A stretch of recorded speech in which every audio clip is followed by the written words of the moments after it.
What's up, guys? Nick Rapazzi here. Welcome to the Paradise C6 YouTube channel. Today we're not gonna be working on any cars. We have most of the Corvette body parts pulled apart. I went through off camera and pulled all the trim pieces off, any little plastic holders that were on here for like the gas tank. All the trim pieces for the front grille are out.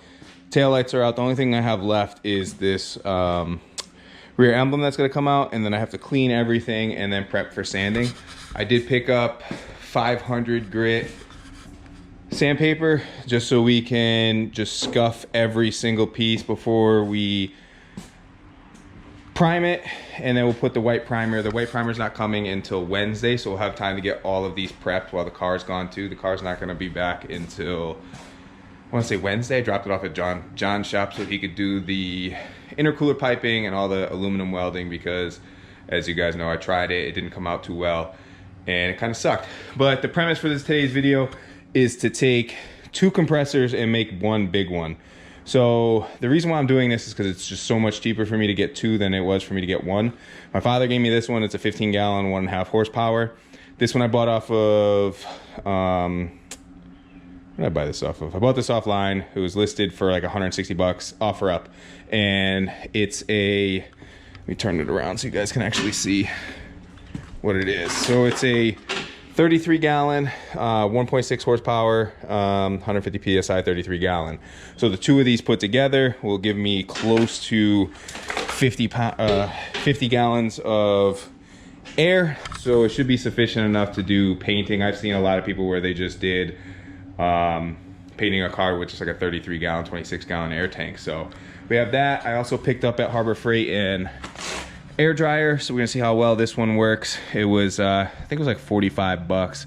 I wanted to get a second one and run 2 in line just to make sure that we're getting the proper amount of water vapor out of the lines and all that, but they only had one, so we're just gonna stick with the one that we have. And if I go get the sandblaster, if they have it in Vernon, then I'll get a second one if they have it there too. But this is gonna be super simple. So I bought a shorter piece of hose. I think this was like 5 bucks for the rubber hose.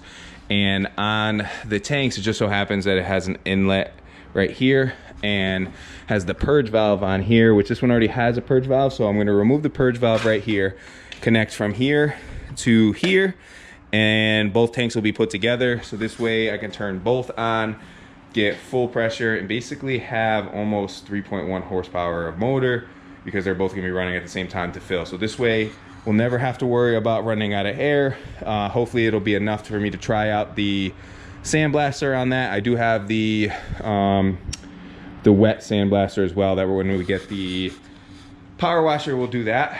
But I'm gonna throw you guys into a time lapse. We'll get this hooked up, get Teflon tape on that, and then I'll show you that it works. And I also bought a cord so I can run it off the lights, so I can shut it off with the lights too. So let me get to it.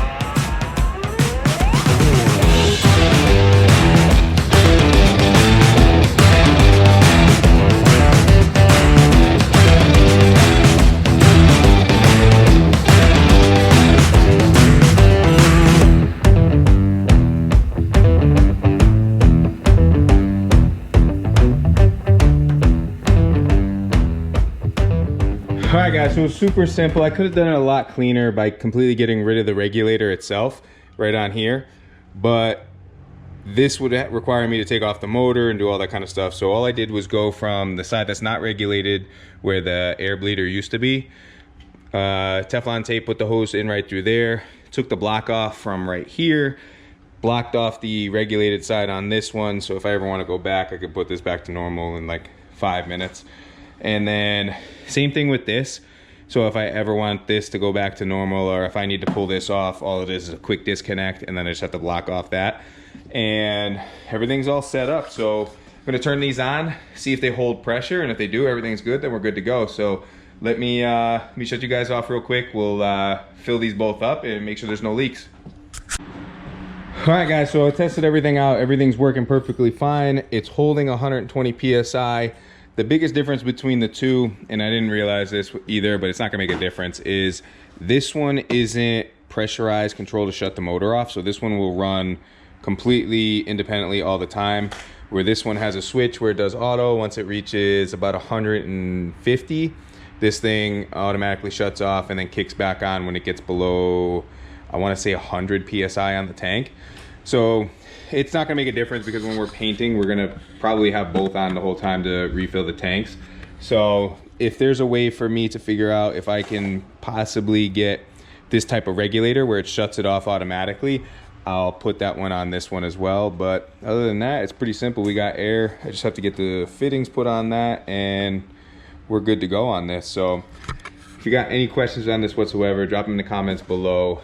If you like this video, please give it a big thumbs up. And if you haven't subscribed yet, hit the subscribe button because we will be going through and painting all the parts for the Corvette coming up soon. So super excited about that, and I hope you guys are too. All right, I'll talk to y'all later. Peace.